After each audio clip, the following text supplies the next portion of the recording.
అవకాశం ఇచ్చినందుకు ధన్యవాదాలు అధ్యక్ష. పేజ్ 21 ప్రొసీజర్ బుక్లో చాలా స్పష్టంగా any member when call by speaker may put a supplementary question for the purpose of further elucidating any matter of fact regarding which an answer has been given. దీన్ని గౌరవించి మీరు మాకు అవకాశం ఇచ్చినందుకు ధన్యవాదాలు అధ్యక్ష. ఈరోజు అధ్యక్ష ఈ రాష్ట్ర ప్రభుత్వం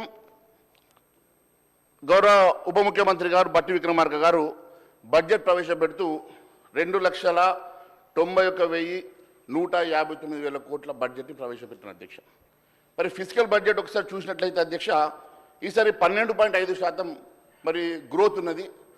అది జిఎస్డిపి అధ్యక్ష.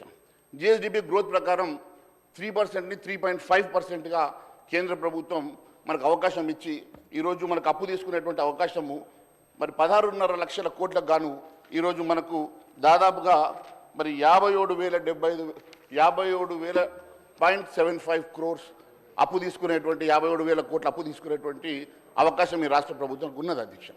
కానీ రాష్ట్ర ప్రభుత్వం ఈరోజు 1,27,000 కోట్లు అప్పు చేసి మరి ఏ రకంగా ఎఫ్ఆర్బిఎం పరిధిని దాటి తీసుకుంటా ఉన్నది, గ్యారంటీస్తో పాటు కానీ నాన్ గ్యారంటీస్ కానీ లేకుంటే ఏ విధమైనటువంటి అప్పైనా కానీ ఈరోజు ముఖ్యంగా మీరు చూసినట్లయితే అధ్యక్ష మరి మొన్ననే మనం పేపర్లో చూసాం అధ్యక్ష.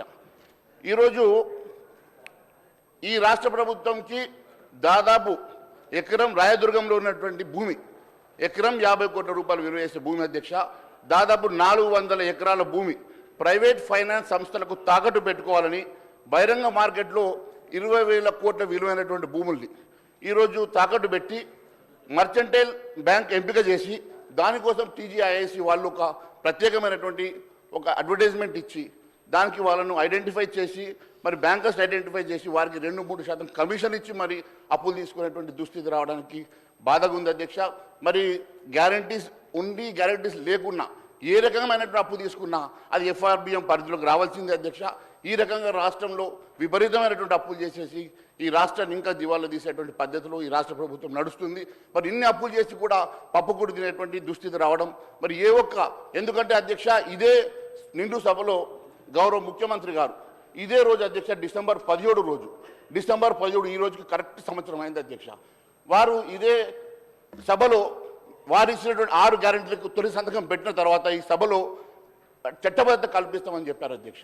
కనీసం చట్టబద్ధత కల్పించి ఈ డబ్బుని చట్టబద్ధత ప్రకారం 6 గ్యారెంటీలు అమలు చేసినా కూడా రాష్ట్ర ప్రజానీకానికి లాభం జరుగుండేది అధ్యక్ష. ఏ రకమైనటువంటి మరి 6 గ్యారెంటీల స్కీమ్స్ కానివ్వండి లేకుంటే ప్రజలకు ఇచ్చినటువంటి హామీలు కానివ్వండి ఏవి కూడా ఇంప్లిమెంట్ చేయకుండా ఈ రకంగా లక్షల కోట్ల రూపాయలు అప్పు చేసేసి ఈరోజు ఈ రాష్ట్ర ప్రభుత్వం దివాలా దిశగా నడవడం చాలా బాధాకరంగా ఉంది అధ్యక్ష.